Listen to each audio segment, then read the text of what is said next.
হ্যাঁ, আচ্ছা, সবাইকে নমস্কার। আজ আপনাদের কালিম্পংয়ে আমরা এসে উপস্থিত হয়েছি, কালিম্পং জেলায়। এবারে সব থেকে বড় কথা, আমার পাশে উপস্থিত রয়েছেন আপনাদের নর্থ ইস্টের প্রেসিডেন্ট আমাদের ইব্রাহিম সাহেব মহাশয়, আমাদের দার্জিলিংয়ের প্রেসিডেন্ট আমাদের আবির স্যার, এবং আমাদের শিলিগুড়ির দায়িত্ব নেবে বলে আমাদের আশু স্যার কথা বলেছে আমার সাথে। আমরা সবাই মিলে একত্রিত হয়েছি, যারা যারা যে যে ডিস্ট্রিক্ট থেকে এসছেন। সবার সাথে তো ইঞ্জিনিয়ার পরিচয় হয়েছে, নাম নিয়ে সেভাবে পরিচয় হয়নি। এরপরে আমরা বসে তখন গেট টুগেদারের মাধ্যমে আবার পরিচয় করে নেব। যে বিষয়টা নিয়ে আমরা আজকে কথা বলছি সেটা হচ্ছে মানব অধিকার। এবার এই মানব অধিকারটা সেটা সবার আগে জানতে হবে। এই মানব অধিকারটা কি, কেন আমরা মানব অধিকার করব বা জানব। দুটো, একটা হচ্ছে করা, একটা হচ্ছে জানা। ঠিক আছে, যেরকম ধরুন যে কোনো শিক্ষার মাধ্যম হচ্ছে একটাই, লার্নিং এবং টিচিং। এই দুটোর মাধ্যমেই কিন্তু আমাদের শিখতে হবে এবং জানতে হবে। এবার না হলে কিন্তু আমরা কোনো কিছু জানতে পারবো না। যেরকম আমাদের বাবা সাহেব আম্বেদকর একটা কথা বলেছিলেন যে আপনার পায়ে চটি না থাকুক, হাতে যেন বইটা থাকে। কারণ চটিটা কিছু দূর অবধি আপনাকে যেতে সাহায্য করবে, কিন্তু হাতে থাকা বইটা আপনার জীবনের ভবিষ্যৎটাকে গড়তে শেখাবে। সেই জন্য আমাদের এডুকেশন ব্যবস্থাটাকে সঠিক করার জন্য যা প্রচেষ্টা ছিল, কিন্তু সেভাবে আজ অব্দি আমাদের ভারতবর্ষের ইতিহাসে এডুকেশন ব্যবস্থাটাকে সেভাবে প্রায়োরিটি দেওয়া হয়নি বলে আজ অব্দি যে যে স্কুল বা কলেজ বা ইউনিভার্সিটি তৈরি হয়েছিল ভারতবর্ষের বুকে, আজ কিন্তু 54,763টা স্কুল সারা ভারতবর্ষ বুকে সরকারি স্কুল বন্ধ হয়ে গেছে। কেন বন্ধ হয়ে গেছে? যে না, সরকার সেভাবে উদাসীন। বহু স্কুলের ছাদ ভেঙে গেছে, বহু স্কুলের হয়তো কোনো স্টুডেন্টরা আসছে না, সেখানকার শিক্ষক নেই, নানা রকম কারণ থাকতে পারে। কিন্তু সেই কারণ নিয়ে কিন্তু সরকার উদাসীন। মানে সরকার ভেবে নিয়েছে যত মানুষ আনপাড় থাকবে, যত মানুষ নন এডুকেটেড থাকবে, তত আমাদের লাভ। যেমন মানুষ যত শিক্ষা পাবে, শিক্ষাই চেতনার বিকাশ ঘটায়, শিক্ষাই মানুষের জাতির মেরুদণ্ড, শিক্ষাই মানুষের জীবন ধারণাটাকে পাল্টায়, তার ভাবনা চিন্তাকে পাল্টায়। তাহলে সেই চিন্তা যদি মানুষ জেনে যায় বা মানুষ বুঝে যায়, তাহলে মানুষ কি করবে? আমাদের ঝান্ডা ধরবে না, আমাদের পেছনে ঘুরবে না। তাহলে মানুষকে আমরা পরাধীন করতে পারবো না, মানুষকে আমরা আমাদের কাজে ব্যবহার করতে পারবো না। সেই জন্য দেখবেন আজ অব্দি ভারতবর্ষের ইতিহাসে কোনো সময় কোনো এডুকেশনাল ব্যবস্থাতে আমাদের কিন্তু এই মানব অধিকার সংক্রান্ত বা আমাদের সংবিধান সংক্রান্ত কোনো কিছুই পড়ানো হয়নি। পড়ানো হয়েছে কি? কোথাও পড়ানো হয়নি। হ্যাঁ, কারা পড়েছেন? যারা ধরুন WBSC পড়ছেন বা IAS IPS নিয়ে পড়ছেন, তারা হয়তো জানেন। আমি বহু থানাতে গিয়ে দেখেছি বা বহু অফিসে গিয়ে দেখেছি, তারা মানব অধিকার কি সেটাই জানে না। কারণ কি? যে ধরুন আজ আমাদের দ্বিতীয় বিশ্বযুদ্ধ হয়েছিল, দ্বিতীয় বিশ্বযুদ্ধ হওয়ার পরে আমাদের ইউএনওর গঠন, ইউনাইটেড নেশন অফ অর্গানাইজেশন। তারপরে কোনো এক দেশ সোচ্চার হয়েছিল যে এই কোনো এক দেশ, যেরকম জাপানের ওপরে হিরোশিমা নাগাসাকির উপরে বোম পড়েছিল, কিন্তু এরকম কোনো ঘটনা না ঘটে, তার জন্য কিন্তু আমাদের হিউম্যান রাইটস কাউন্সিল গঠন করা হয়।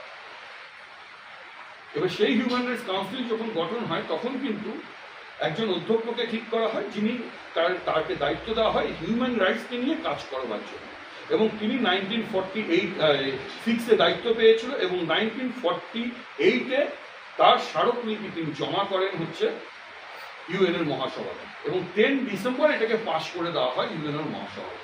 সেই দিন থেকে কিন্তু ভারতবর্ষ নয়, সারা পৃথিবীর বুকে যত মানুষ আছে সব মানুষের অধিকারের জন্মদিন 10 December international human rights day বলে সারা বিশ্বে যারা যারা হিউম্যান রাইটস নিয়ে কাজ করে তাদের কাছে এটা গর্বের জন্মদিন। এবং আমরা মানুষ হিসেবে আমাদের দুটো জন্ম। একটা, যেদিন আমরা পৃথিবীর বুকে এসেছি, আলো দেখেছি, সেটা আমার ডেট অফ বার্থ, আমার জন্ম। এবং এই 10 ডিসেম্বর হচ্ছে আমরা পৃথিবীর যত রকম মানুষ আছে সব মানুষের এই একটাই, তাদের অধিকারের জন্মদিন। আমাদের অধিকারটা, আমাদের ডেমোক্রেটিক রাইটটা কি, সেটাই অধিকার। সেই অধিকারের আমাদের জন্মদিন। এবার আমাদের অধিকারটা কি না? আমাদের মৌলিক অধিকার। সেই মৌলিক অধিকারের জন্য আমাদের কি আছে না? অন্ন, বস্ত্র, শিক্ষা, স্বাস্থ্য, বাসস্থান। এই 5টা আমাদের মৌলিক অধিকার। এই মৌলিক অধিকারকে কেন্দ্র করে যেটা আমরা দিয়ে থাকি, সেটা আমাদের সাংবিধানিক অধিকার। ইউনাইটেড নেশন যে সিস্টেমটাকে তৈরি করে রেখে দিয়েছিল যে ভোট দিতে হবে জনগণ, সেই জন্য আমাদের যেহেতু ডেমোক্রেটিক কান্ট্রি, আমাদেরও দেশের ভোট, আমি একজন, আমার ভোট একটা, আবির একজন, আবিরের ভোট একটা, ইব্রাহিম ভাই আছে, ইব্রাহিম ভাইয়ের ভোট একটা, মানে আপনি একজন, আপনার একটাই ভোট। সেখানে মুখ্যমন্ত্রীর ভোটও একটা, প্রধানমন্ত্রীরও ভোটও একটা, যে ডিএম তারও ভোট একটা, পুলিশ যে আছে তারও ভোট একটা, যে দেশের সিপাহী আছে তারও ভোট একটা। মানে আপনি ওয়ান নেশনের ওয়ান ভোট। তাহলে আমরা ভোট দিয়ে আমরা কাকে নিয়ে আসবো না, যে কোনো একটা জনপ্রতিনিধিকে চুনব, যিনি আমার হয়ে আমার মৌলিক অধিকারগুলো যেন সঠিক হয় এবং দেশকে যেন সঠিক দিশাতে নিয়ে আসতে পারে, তার জন্য লড়াই করে। কিন্তু আনফর্চুনেটলি কি হয়, যে আমরা কেউ না কেউ কোনো না কোনো পার্টিকে পছন্দ করি। আর পার্টির এখন মোটেও সিস্টেম হয়েছে, যে লোক আমাকে পয়সা দেবে, যে লোকের কাছে পাওয়ার আছে, তাকে আমরা টিকিট দেবো, সে সেখানে কাজ করবে। সে ভদ্রলোক হতে পারে আনপাড়, হতে পারে গাওয়ার, হতে পারে চরিত্রহীন, হতে পারে ডাকাত, হতে পারে মার্ডারার, হতে পারে ছিনতাইবাজ, হতে পারে লম্পট, তাকেও পার্টি থেকে স্বীকৃতি পেয়ে তাকে টিকিট দেওয়া হচ্ছে। কারণ কি, আমাদের দেশে আপনি চুরি করেছেন, আপনি ধরা পড়েছেন, আপনি জেলে ফেলে গেলে, কিন্তু জেল থেকে আপনি ভোট দিতে পারবেন না। কিন্তু সেই ব্যক্তি যদি জেলে গিয়ে ভোটে দাঁড়ানোর জন্য অ্যাপ্লাই করে, কোনো পার্টি থেকে যদি তিনি টিকিট পায়, তিনি আবার সেই মন্ত্রী হতে পারছেন, জেতার পরে তিনি রাজ্যসভার এমপি হতে পারছেন, আবার তিনি জেল থেকে বেরিয়ে আসতে পারছেন।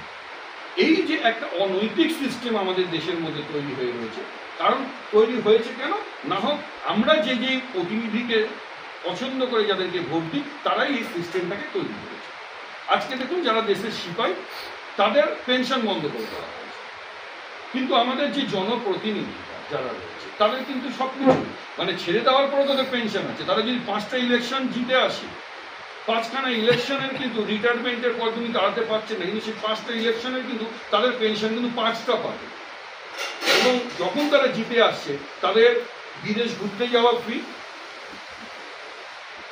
তাদের মেডিকেল ফ্রি, তাদের ফোন অ্যালাউন্স ফ্রি,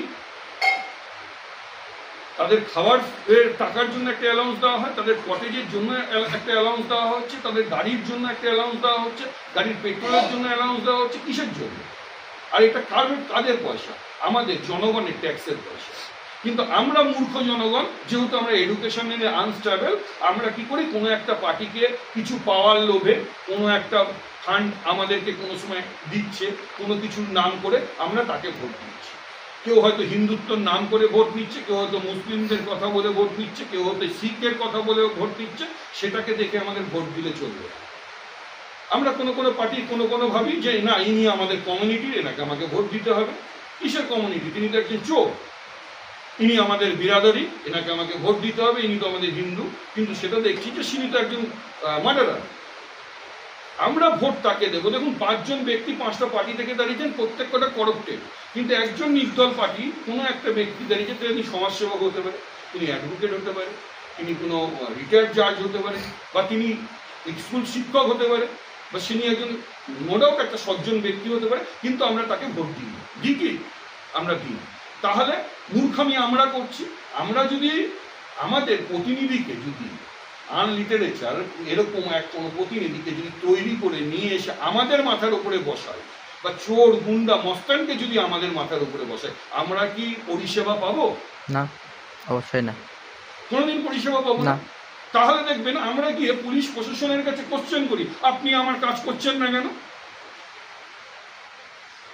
ওনার সাথে আমার ঝামেলা হয়েছে, আপনি কেন বলছেন না? আপনি ওই কাউন্সিলরের কথা কেন শোনালেন? তখন পুলিশটা তো বলতে বাধ্য হয়, ওই চোর চিটিংবাজকে আপনি কাউন্সিলর করেছেন কেন ভোট দিয়ে? সব থেকে বড় সিস্টেম দেখুন আমাদের দেশে, যে আমাদের দেশের কেউ কোনো একটা যোগ্য জায়গা যোগ্যতা অনুযায়ী চাকরি পায়, তার জন্য তাকে পড়াশোনা শিখতে হয়। আইএস হতে গেলে তাকে বহু পড়াশোনা করতে হবে, আইএস হতে গেলে হতে হবে, সায়েন্টিস্ট হতে গেলে হতে হবে, লয়ার করলেও হতে হবে, ডক্টরেট করলেও হতে হবে। একমাত্র আমাদের দেশে নেতা হতে গেলে আপনার পড়াশোনা না করলেও হবে। আপনি চোর হন, চিটিংবাজ হন, মার্ডারার হন, রেপিস্ট হন, আপনি কোনো পয়সা থাকলে বা কোনো নেতাকে তেল দিতে পারলে, গা হাত পা মালিশ করতে পারলে, যে কেউ হন না কেন আপনারা নেতা মন্ত্রী হতে পারবেন। আর আমাদের মূর্খ জনগণ আমাদেরকে ভোট দেবে, দিয়ে আমাদেরকে সেই জায়গায় নিয়ে আসবে। তাহলে আমরা পরিষেবাটা পাবো কোথায়? সেই জন্য সবার আগে যেটা আমাদের করতে হবে, এই সমাজটাকে শুধরাতে হবে।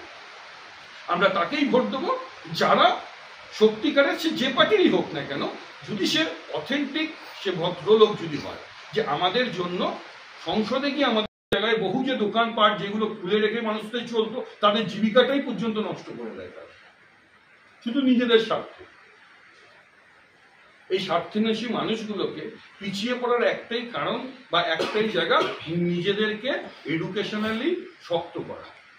নিজেদের ছেলে মেয়েকে কিন্তু যাই করুন না কেন, আমি আপনাদের কাছে এতটুকু অনুরোধ করবো, অন্তত সন্তানকে ভালো শিক্ষাটা দেওয়ার চেষ্টা করবো।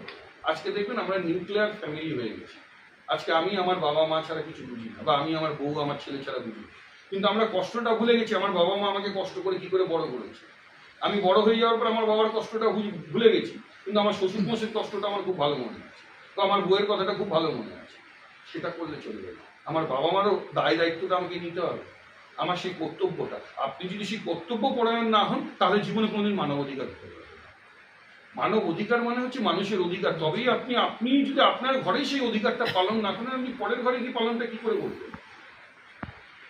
সেই জন্য মানব অধিকার করতে গেলে আপনাকে নতুন ভাবে নিজের জীবনটাকে তৈরি করতে হবে। আপনি নতুন আপনাকে বলছি যে দেখুন, আমি এই যে 27 বছর ধরে সংগঠন করে মানুষের জন্য কাজ করে একটা জিনিস শিখেছি, মানব অধিকার করতে গিয়ে আমি কি পেয়েছি না পেয়েছি জানি না দাদা, প্রচুর সম্মান পেয়েছি, প্রচুর ভালো মানুষের সান্নিধ্য পেয়েছি। আজকে যদি ভালো মানুষের সান্নিধ্য না পেতাম, এই মানুষটাকে না পেতাম, আজকে আপনাদের সাথে বসে এই কথাগুলো বলতে পারতাম। তাহলে এই যে মানুষগুলোকে পেয়েছি, এই যে মানুষগুলো আমার সাথে আছে, এমনি এমনি হয়নি। এমন রিলেশন হৃদয়ের মতো, মনে হয় আমার ছোট ভাই, আমি যখনই ডাকবো সে আসবে, সে যখনই ডাকবে আমি হাজার সমস্যা ফেলে দিয়ে আমি সেটা চলে আসবো। তাই তো? কারণ কি, রিলেশনটা সেভাবে তৈরি করতে হয়। রিলেশনটা আমাদের হিন্দু মুসলিম দিয়ে তৈরি হয় না, রিলেশনটা তৈরি হয় ইনসানিয়াত, মানবতা। ইনসানিয়াত যদি মানুষের মধ্যে না থাকে, তাহলে কোনো রিলেশন তৈরি হয় না। স্বার্থ দিয়ে কোনো রিলেশন তৈরি হয় না, ধর্ম দিয়ে কোনো রিলেশন তৈরি হয় না। ধর্ম একটা জিনিস শেখায়, মানুষের সেবা করা, সে যে কোনো ধর্ম। আর যদি মানুষের সেবা না করা থাকে, তাহলে আতঙ্কবাদী তৈরি হয়। এই দুটো পার্টেই ধর্ম কাজে লাগাতে, আর কিছু না। মানুষকে একটা পার্টে যদি ধর্ম শেখায় মানুষের সেবা করা, এটাই হচ্ছে ধর্মের সব থেকে পরিভাষা। আপনি যে কোনো ধর্মগ্রন্থ তুলে দেখুন তাই। কিন্তু মানুষকে শেখানো হয় আতঙ্কবাদী তৈরি করার জন্য, যারা নিজেদের ফায়দার জন্য মানুষের মধ্যে শেষ করে, এর বাইরে কিছু না। আর আমাদের দেশের যত নেতা মন্ত্রীরা আছে, সেই নেতা মন্ত্রীরা যতক্ষণ না শুধরোবে, আর তার থেকে সব থেকে বড় শুধরোতে হবে আমাদের জনগণ। আপনারা যদি না শুধরোন, তাহলে কিন্তু এনারা এইভাবেই আমাদেরকে পিছিয়ে যাবে, আমরা কিছু করতে পারবো না। আর আমরা সবসময় প্রশাসনিককে দোষ দেবো, এই আইএস অফিসার ভালো না, এই আইপিএস অফিসার ভালো না, এই পুলিশ অফিসার ভালো না। তারা কি করবে? তাদের ওপরে যদি আমি একটা মূর্খ লোককে বসিয়ে নিই মাথার ওপরে, তাই তো? এখন যদি ধরুন আপনি চুল কাটতে গেছেন, ভুল জায়গায় ভুল সেলুনের ভুল নাপিতের কাছে গিয়ে যদি চুল কাটেন, তাহলে কি হবে? চুলটা তো সে এগুলো ক্ষেত্রেই কাটবে, সে কি ঠিক কাটতে পারবে? কাটতে পারবে না। তাহলে সেই যে অবস্থা হয়েছে আমাদের, আমরা ভুল জায়গায় গিয়ে চলে যাচ্ছি, ভুল লোককে গিয়ে আমরা ভোট দিচ্ছি। আর এই নাপিত আমাদের মাথায় বসে এমন এমন ভাবে চুল কাটছে না, আমরা সমাজে মুখ দেখাতে পারছি না, আমরা কিছু করতে পারছি। আজকে আমাদের দেশের ইন্ডাস্ট্রিগুলো শেষ হয়ে গেছে। কেন? আজকে আমাদের ছেলেমেয়েরা পড়াশোনা শিখে বাইরে যাওয়ার চিন্তা ভাবনা করে, দেশে থাকতে চায় না। আমাদের এখানে এত রিসোর্স থাকা সত্ত্বেও আমাদের দেশ এত পিছিয়ে পড়েছে কেন? আজকে আমাদের দেশে আমাদের যে এখন অবস্থা, দিনের পর দিন যত দিন যাচ্ছে, তত আমাদের এক একজন মানুষের কিন্তু কাজ, মানে যেটা আপনাদের বলুন যে আমাদের কি বলবো, আমাদের ডেফিসিয়েন্স যেটা বেরোচ্ছে, সেই দেশের জন্য যে আমরাও কিন্তু প্রচুর মানে ভাগিদারি হচ্ছে এর জন্য। কিন্তু মানে আমাদের কিন্তু অনেক কিছু কিন্তু আমাদের দেশের জন্য, যেটা ধরুন আজকে যে দেশের যে টাকাটা বিদেশ থেকে নিচ্ছে বা যেটা ধার নেওয়া হচ্ছে, যেটা কাজে লাগানো হচ্ছে, তার কিন্তু একটা অংশীদার কিন্তু আমরাও। আমাদেরকে কিন্তু সেটা শোধ করতে হবে, পরিশোধ করতে হবে। কিন্তু দিনের পর দিন যেটা আমাদের ওপরে চড়ছে, যে এত লাখ টাকা দেনার মধ্যে আমাদের দেশ রয়েছে, সেই দেনাটার মধ্যে একটা দেনার কিছু অংশ কিন্তু আমার, আপনার, সবার। সেটা একা দেশ দেনা করছে তা না, একটা দেশ মানে কিন্তু আমরা সবাই। চারটে নেতা মানে একটা দেশ নয়। দেশ কিন্তু ওই কটা নেতা মিলে চালায় না, সমগ্র জনগণ মিলে দেশটা চালায়। তারা যে ট্যাক্স দেয়, সেই ট্যাক্সের পয়সায় দেশ চলে। অদ্ভুত লাগে না? আমরা গাড়ি কিনছি, রোড ট্যাক্স দিচ্ছি, তারপরেও কিন্তু আমাদের টোল ট্যাক্স দিতে হয়, তারপরেও আমাদেরকে ইন্স্যুরেন্স দিতে হয়। তাহলে এই যে সিস্টেমগুলো হয়ে রয়েছে, এরা যেই সিস্টেমগুলো হচ্ছে শুধু এদের সুবিধা, কিন্তু সেই সুবিধাটা দেওয়াতে যেতে পারে, কিন্তু সেই সুবিধাটা কি আমরা পাই? সেই সমানে কি সেই রোগটা তৈরি হয়? দুদিন রোগ তৈরি হলে সেই রোগটা ধসে যায়, কারণ সেখানে করাপশন হয়ে রয়েছে, সেই জন্য মাটির নিচে পড়ে যায়। আর এখানে মিডিয়ার সঙ্গে বসে বসে বড় বড় লেকচার, বড় বড় কথা নেতাদের, যে আমাদের এই হয়েছে, আমাদের সেই হয়েছে, আমরা এখান থেকে এই করেছি, এইভাবে আমাদের রোড হয়েছে। বিদেশের রোডের সাথে তুলনা করে বিদেশে এত করাপশন কোথাও নেই, কোথাও নেই। আমাদের ভারতবর্ষে যেহেতু যে পরিমাণে করাপশন হয়, নেতারা যে পরিমাণে করাপশন করতে পারে, আমাদের ওই দেশে কোথাও নেই, অন্য কোনো দেশেই নেই। কারণ কি এইটা করার সুযোগ তারা পায়, কারণ কি আমাদের দেশের আইনটা এত শক্ত নয়, যার জন্য কেউ মার্ডার করে বেঁচে যাচ্ছে, কেউ রেপ করে বেঁচে যাচ্ছে। কেন বেঁচে যাবে? আপনি যদি রেপ করে বেঁচে যান, দেখছেন আপনি কোনো নেতার ছেলে, আপনি রেপ করেছেন, তাকে বাঁচানোর জন্য নেতা মন্ত্রীরা সবাই লেগে পড়েছে, পুলিশেরও লেগে পড়েছে। কি করবে? পুলিশ যদি না লাগে, তাকে সরিয়ে দিয়ে আরেকজনকে নিয়ে আসবে, করবেন তাকে। তো সমাজকে শুধরোতে গেলে সবার আগে জনগণকে শুধরোতে হবে। আর জনগণের শুধরানোর একটাই জায়গা, সেটা হচ্ছে ওই একবারই, যে ভোট। আপনাকে জিজ্ঞাসা করছিলেন, আপনি জিজ্ঞাসা করুন, তো আপনি জিজ্ঞাসা করবেন, একটা নেতা আসছে আপনার কাছে হাত জোর করছে যে আপনি আমাকে ভোট দেবেন, আপনি গিয়ে ভোটটা দিয়ে দিলেন, এই নেতাকে আমার ভালো লাগে, দেখতে খুব সুন্দর, বা এই পার্টিকে ভালোবাসে, বা এই খুব সুন্দর সুন্দর কথা বলে। সেটা না, ওই ব্যক্তিটা কি আমার জন্য কি কি করতে পারে, কেন কোশ্চেন করবেন না? কেন 5 বছরে উনি একবার হাত জোর করবে, আর 5টা বছর ধরে আপনি হাত জোর করবেন, তবুও আপনার কাজ হবে না, আপনার ঘটি বাটি বিক্রি হয়ে যাবে। আপনার কোনো সমস্যা হোক, আপনি যান, সে সমস্যা আপনার মেটাবে না। কারণ কি, আপনি যখন যাবেন আপনার একটা সমস্যা, যিনি সমস্যা করেছে তিনি অনেক কিছু। তাহলে একটা ভোটের জন্য সে 5খানা ভোট নষ্ট করবে না। সেই জন্য প্রতিটা ঘরে ঘরে মহিলাদের উপরে অত্যাচার হচ্ছে, বাবা মার উপরে অত্যাচার হচ্ছে, কোনো পুরুষের উপরে অত্যাচার হচ্ছে, কোনো বাচ্চাদের উপরে অত্যাচার হচ্ছে। মানুষ কেন সেই সুবিধাটা পাচ্ছে না? ওই কারণ হচ্ছে একটাই, আপনি জনপ্রতিনিধির কাছে যান, তারা বললো ঠিক আছে আপনি থানায় চলে যান। থানায় গিয়ে কি বলবে? আপনারা নিজেদের মধ্যে মিটিয়ে দেন, নাহলে আপনি কোর্টে চলে যান। কোর্টের কাছে এখনই এত লক্ষ লক্ষ কেস পেন্ডিং হয়ে পড়ে আছে, তারপরে আর কতটুকু সে অনুযায়ী জাজ দিবে। আর বাদ বাকি যে জাজগুলোকে করা হয় সেগুলো তাদের সব নিজস্ব পেটেন্ট লোক, সেটা নিয়েই কাজ চলছে। তা আপনি কাজ করাবেন কোথায়? আইনটাকে এরা ছেলে খেলামো ভেবে নিয়েছে। কারণ কি, আমাদের ডেমোক্রেটিক কান্ট্রিতে যেভাবে এত বৃহত্তর সংবিধান এত সুন্দরভাবে আমাদের জনগণের জন্য লিখে আছে, সেই লেখাটা মানুষ আজ অব্দি জেনে উঠতে পারবে। সংবিধানটা আমরা জানি না বলে আমাদের উপরে এত রকমভাবে অত্যাচারিত আমরা। যেদিনকে আমরা সংবিধানটাকে শিখতে পারবো, যেদিন আমরা সংবিধানটাকে আমাদের স্কুলে আমাদের পড়ানো হবে, আমাদের মানবাধিকার আইনটা আমাদের পড়ানো হবে, যে 30 আর্টিকেলসগুলো আছে সেগুলো আমরা জানতে পারবো, আমরা সেই জিনিসগুলো লড়তে পারবো।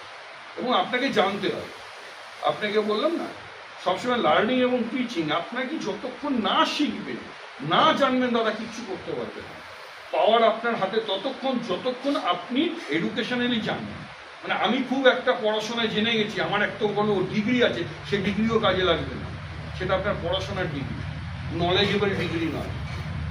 স্বামী বিবেকানন্দ একটা কথা বলে গেছিল, এডুকেশন নট এ ইনফরমেশন। শিক্ষা শুধু তথ্য সংগ্রহ করা নয়। কারণ আমরা যে এডুকেশন নিই সেটা শুধু এডুকেশনালি আমাদের শিক্ষিত করে, নলেজেবল তৈরি করে না। নলেজটা আলাদা। আর বেশ কিছু নলেজ এমন আছে যেটা আপনি জীবনে প্র্যাকটিক্যাল ওয়েতে গিয়ে আপনি নলেজটা তৈরি করতে পারবেন, সেটা আপনি জানবেন না। সেটা দেখবেন রাত বেরাতে যখন তখন ঘটতে পারে আপনার জীবনে। কোনো সময় হসপিটালাইজ হয়েছে, সেই সময় আপনি অনেক কিছু শিখবেন। কোনো সময় রাস্তায় ধরা পড়েছেন, আশুদা বললেন, সেই সময় আপনি শিখবেন। ইব্রাহিমদা যেরকম বললেন এই সময় এইটা হয়েছিল বলে, এইগুলো কি জানেন, এগুলো প্র্যাকটিক্যাল নলেজ। সেগুলো আমাদেরকে কিন্তু আমাদের জীবনের যে বই, সে আমাকে শেখাবে। আমার জীবন ধারণের সময় আমি শিখতে পারবো, সেটা অন্য কোথাও শিখতে পারবো। সেই জন্য সবার আগে যেটা আপনাকে জানতে হবে সেটা হচ্ছে মানবিকতা। এটা যদি আপনি জানেন, আপনি যদি শেখেন, আপনি যদি দলবদ্ধভাবে সেটা করতে পারেন, আমি সব জায়গায় করতে পারবো। এবং আপনাকে আমি চ্যালেঞ্জ দিয়ে বলছি, যত নেতা মন্ত্রী থাকুক না আপনাকে সমীহ করেছে, ভয় পেয়ে চলবে। এই ওপেন ফোরামে বলছে, এগুলো আমাদের সোশ্যাল মিডিয়া দেবে, আপনাকে ভয় পেয়ে চলবে। কারণ কি জানেন তো, আপনি মানব অধিকার করেন, অনৈতিক কোনো কাজ করেন না তাদের মধ্যে। সেই জন্য আপনার পেছনে কোনো দাগ নেই, সে খুঁজেও পাবে না। আর যখন আপনি সাংগঠনিক মজবুত হবেন, তখন আপনার হাতে অনেক বড় ভোট ব্যাংক। আপনি যাকে বলবেন সেখানেই ঘুরবে। সে ভোট ব্যাংক নির্দলেও যেতে পারে, অন্য পার্টিতেও যেতে পারে, সে আপনাকে নাড়াবে। তাহলে পাওয়ার আপনার হাতে আসবে, আপনি আপনার মতো কাজ করতে পারবেন। এটা হচ্ছে সিস্টেম। আমরা বলি না আগে সিস্টেমটা জানুন, সিস্টেমটা শিখুন, কোথায় চিঠি করতে হবে, কোথায় জানতে হবে, তারপরে আপনি আপনার মতো কাজ করতে পারবেন। সেই জায়গাটা হচ্ছে আপনি যদি আপনার মতো কাজ করতে পারেন আপনি অনেক দূরে হতে পারেন। ঠিক আছে, এবারে যদি আপনাদের কিছু জিজ্ঞাসা থাকে আপনারা জিজ্ঞাসা করবেন। মানুষদের জন্য কাজ করুন, আমাদের মৌলিক অধিকারগুলোর জন্য কাজ করুন, তবে আপনি কাজ করতে পারবেন। কারণ কি আমাদের যে মৌলিক অধিকারগুলো সেগুলোকে তো আমাদের জন্যই তো আমরা ভোট দিচ্ছি, তো সেটাই যদি আমরা না পাই তাহলে কি করে হবে? সেই জন্য দেখবেন বিদেশে প্রত্যেকটা জায়গায় কিন্তু মেডিকেল বলুন, এডুকেশন বলুন, স্বাস্থ্য ব্যবস্থা, যে কোনো জায়গায় সবকিছু ফ্রি অফ কস্ট। কেন কি তারাও কিন্তু এই কারণেই ভোটটা দেয়। কিন্তু আমাদের দেশে যেহেতু ডেমোক্রেটিক কান্ট্রি আর এত জনগণের এত জনসংখ্যা বেড়েই চলেছে, দিনের পরে বেড়েই চলেছে, সেখানে কিন্তু নানা রকম ভাবে রাজনীতির খেলা খেলছে। আজকে ধর্মের নামে কাউকে কাউকে সাথে মারামারি করাচ্ছে। আজকে তো আমাদের হিন্দু, শিখ, ইসাই অনেকেই আমরা বসেছি, আমরা কি কারোর সাথে মারামারি করছি না, আমরা একই টেবিলে বসে খাচ্ছি, আমাদের মধ্যে ভাইচারা রয়েছে, তাহলে আমরা মারামারি করবো কেন? দেখবেন কোনো মুসলিম বা কোনো হিন্দু কেউ কারো মসজিদে গিয়ে কিছু গরুও ফেলে আসছে না, কেউ কারো মসজিদে গিয়ে শুয়োরও ফেলে আসছে না। সেটা কারা ফেলে জানেন তো? যারা ফেলে তারা পলিটিক্যাল পার্সন, পলিটিক্যাল লোকেদের হয়ে কাজ করে, সেই গুন্ডা মস্তান। তারা না হিন্দু না তারা মুসলিম, সে তাদের ব্যক্তিগত তাদের যে কোনো সারনেম হোক না কেন, তারা পিশাচ, তারা জানোয়ার, তারা মানুষ নয়, তারা রাজনীতিদের পোষা এক গুন্ডা। তারাই এই কাজগুলো করে ধর্মের নামে আমাদের লড়াবে। কারণ আমাদের যত লড়াবে তখন তাদের ততটা সুবিধা। কারণ কি আপনি সেই কোশ্চেনটা করতে পারবেন না তাকে, আপনি তাকে কিছু আওয়াজটা ওঠাতে পারবেন না। দেখবেন কোনো না কোনো দেশে যখন কোনো না কোনো কিছু কোনো বিপ্লব উঠতে থাকে, দেখবেন আর একটা এজেন্ডা তৈরি করে দেয় পার্টির লোকেরা। এবার পার্টির লোকেদের অনেক কিছু সেটিং থাকে, ওপর মহল থেকে নিচ মহল পর্যন্ত সেটিং। কিন্তু আমরা বোকা জনগণ সেটাকে দেখে দেখে নিজেদের মধ্যে মারামারি করি। ও ওই পার্টি করে, এই তুই কেন ওটা করেছিস, এটা আমি করেছি, তুই কেন এটা করবি, তুই এটা কেন? কোনো লোককে দেখেছেন কোনো পার্টির কোনো নেতা মন্ত্রীদের পতাকা ছিটতে? তাদের দেখবেন কারোর ভাই বোনের, তার বাচ্চা, সবার নিমন্ত্রণে বড় বড় গিফট নিয়ে যাচ্ছে, সোনার নেকলেস নিয়ে যাচ্ছে, ডায়মন্ডের নেকলেস নিয়ে যাচ্ছে, আপনাকে আমাকে নিমন্ত্রণ করবে না। আর সব থেকে বড় কথা, আমাদের দেশের করাপ্টেড মিডিয়া, যে মিডিয়াটা এদের কাছে বিক্রি হয়ে গেছে, তারা এদেরকে নিয়েই প্রচার চালায়, এদেরকে নিয়েই কাজ করে। আপনি যত এনজিওরা দেখবেন মানুষের জন্য কাজ করে, তাদেরকে কিন্তু মিডিয়ারা দেখায় না। কিন্তু দেখবেন কোন এক নেতা মন্ত্রী কারুর পায়খানা বাথরুম তৈরি হয়েছে, সেখানে ফিতে কাটবে, সেটাও তারা 4 বার করে দেখাবে, ব্রেকিং নিউজ করে দেখাবে। কেন? তাতে তাদের টিআরপির দরকার। কোন নেতা মন্ত্রী পুজো করছে, সেই পুজো নিয়ে বারবার করে দেখাবে। কোন রঞ্জনের সময় কোন নেতা মন্ত্রী রঞ্জন করাচ্ছে, সেই সময় দেখাবে। কিন্তু দেখবেন কোনো একজন মুসলিম ভালো একজন মানুষ সে সেই সময় রঞ্জনের সময় বহু মানুষকে খাওয়াচ্ছে, নিজের পয়সা দিয়ে দেখাবে না তিনি, কারণ সেটা তার দেখানোর বিষয় না। তাহলে আবার ভাইচারাটা এক জায়গায় হয়ে যাবে। ভাইচারা রাখা যাবে না। মানুষকে যত দ্বন্দ্বের মধ্যে রাখতে পারবে তাতে তাদের ফায়দাটা ততটা বেশি।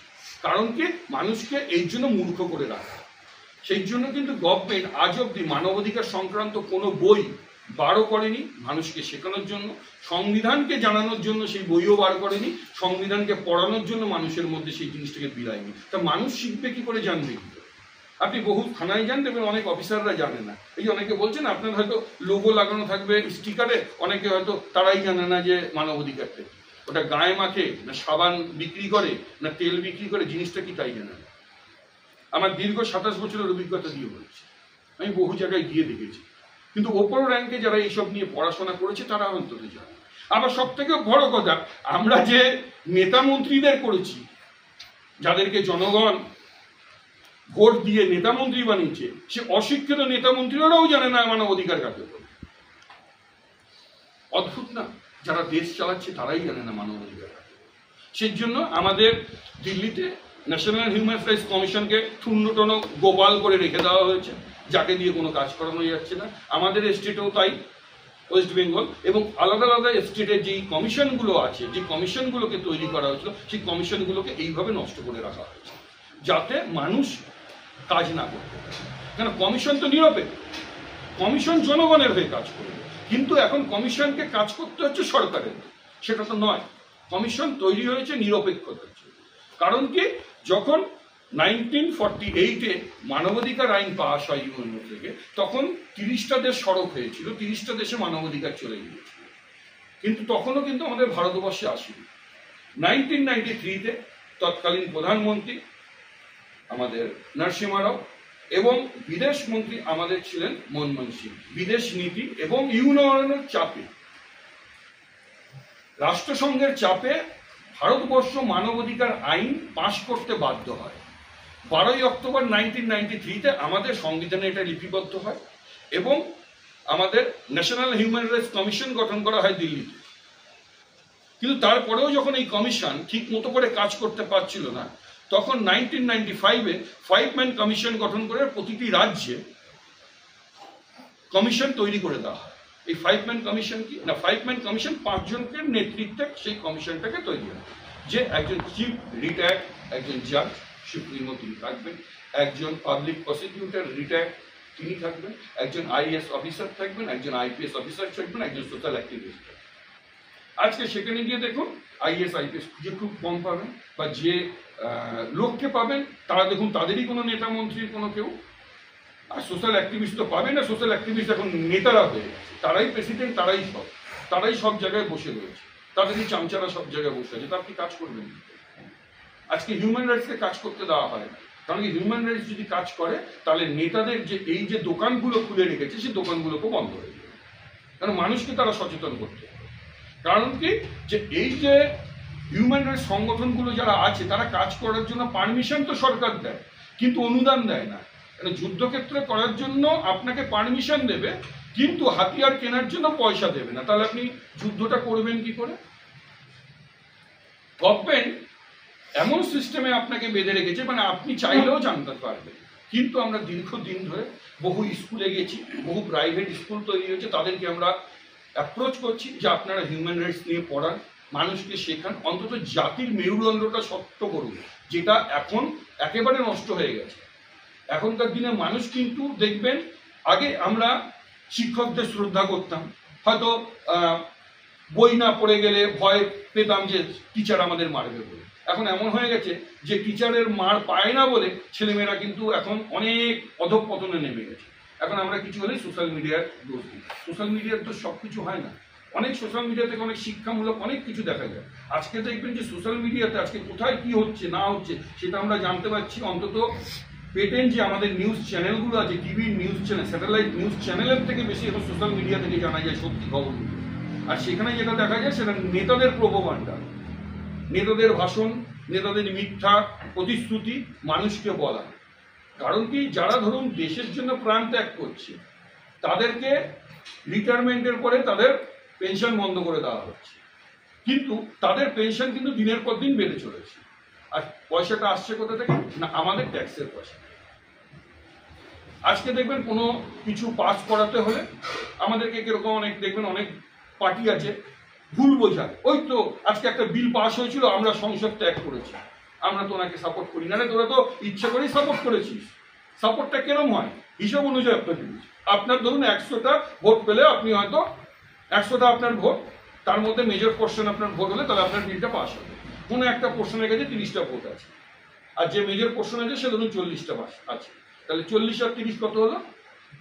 70, আর বাকি রইল 30টা।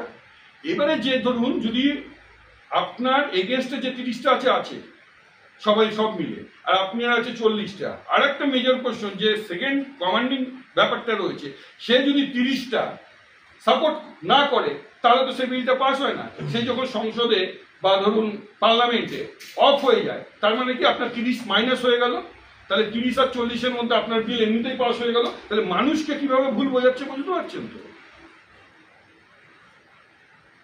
নেতারা সব মিলে থাকে।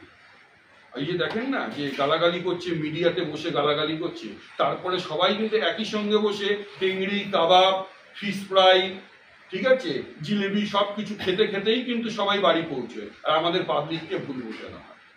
হয়তো আমার এই বক্তব্যগুলো হয়তো সোশ্যাল মিডিয়াতে গেলে অনেকের অসুবিধা হতে পারে, অনেক টিভি চ্যানেলের অসুবিধা হতে পারে, হোক, আমার তাতে কোনো যায় আসে। আমরা বহু কাজ করেছি, বহু জায়গায় বহু সমস্যা হয়েছে, বহু টিভি চ্যানেলের রিপোর্টারদের ফোন করেছি, তারা আশ্বাস দিয়েছে আমরা আসছি, আমরা করছি, কেউ আসে না। কারণ কি, তাতে তাদের কোনো মাথা ব্যথা নেই। তারা জানে যে সমস্যাটার জন্য আমরা লড়ছি সেটা কোনো না কোনো পার্টির এগেনস্টে, সেই জন্য তারা পার্টির এগেনস্টে কিছু দেখাবে না। এবার দুই পার্টির মধ্যে যদি কিছু হয় তখন তারা দেখাবে, তার আগে কিন্তু দেখাবে না। বা ধর্মীয় ব্যাপারে যদি কাউকে লড়ানো হয় তারা দেখাবে, কিন্তু সত্যিকারের কোনো কিছু হচ্ছে সেটা আপনাদের দেখাবে না। আর কোনো একটা জায়গায় যদি দেখবেন এই যে দুর্যোগে কোনো কিছু ভেঙে গেছে, এমনভাবে দেখাবে যে মনে হচ্ছে সেই জায়গাটা পুরোপুরি ন্যাস্ট হয়ে গেছে, মানুষের মধ্যে একটা ভয় ঢুকিয়ে দেবে। সেই সময় এমন ভয় ঢোকাবে আদার্স যে সেই জায়গাটা বা সেই জায়গায় বহু